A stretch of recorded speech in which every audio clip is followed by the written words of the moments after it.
Okay, this is part 2 of the 2.4 notes. So going over some more properties of equality. The reflexive property basically states anything is equal to itself. So any number like a, or it could be x, is equal to a. One way to remember that is like you see a reflection in the mirror, you see yourself. So anything's equal to itself.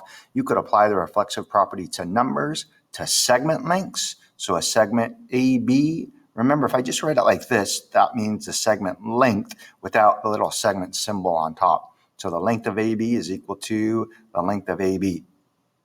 And then the same thing for angle measures. The measure of any angle, like the measure of angle 1, would definitely be equal to itself. Measure of angle 1. That's all the reflexive property states.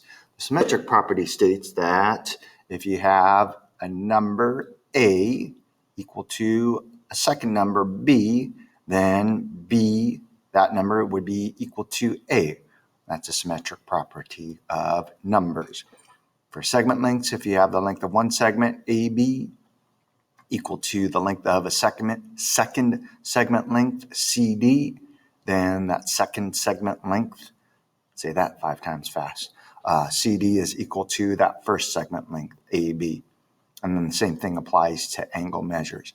If the measure of angle 1 is equal to the measure of angle 2, then by the symmetric property, measure of angle 2 is equal to the measure of angle 1. Okay, and then lastly, the transitive property. Now you're talking about 3 things. So going back to the reflexive property, you're only talking about one thing, whether it's a number, a segment length, or an angle measure. For the symmetric property, you're actually talking about 2 things.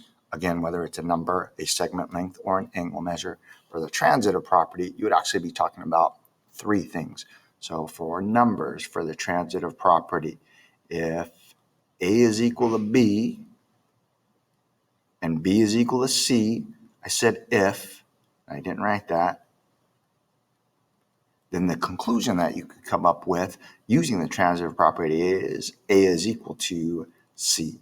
And I'm actually going to write that, even though I didn't write it to begin with, as a conditional statement.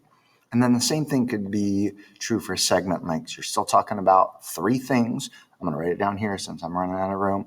So if the length of AB is equal to the length of CD, kind of like for the symmetric property, but add it on top of that, and the length of CD is equal to the length of EF, then the conclusion that you can make is the length of AB is equal to the length of EF. And then lastly, you could apply that to angle measures as well. The measure of angle 1 is equal to the measure of angle 2, and the measure of angle 2 is equal to the measure of angle 3. So both of those requirements need to be met.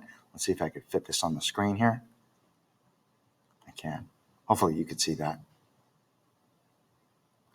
Then the measure of angle 1 is equal to the measure of angle 3. That's the transitive property for angle measures.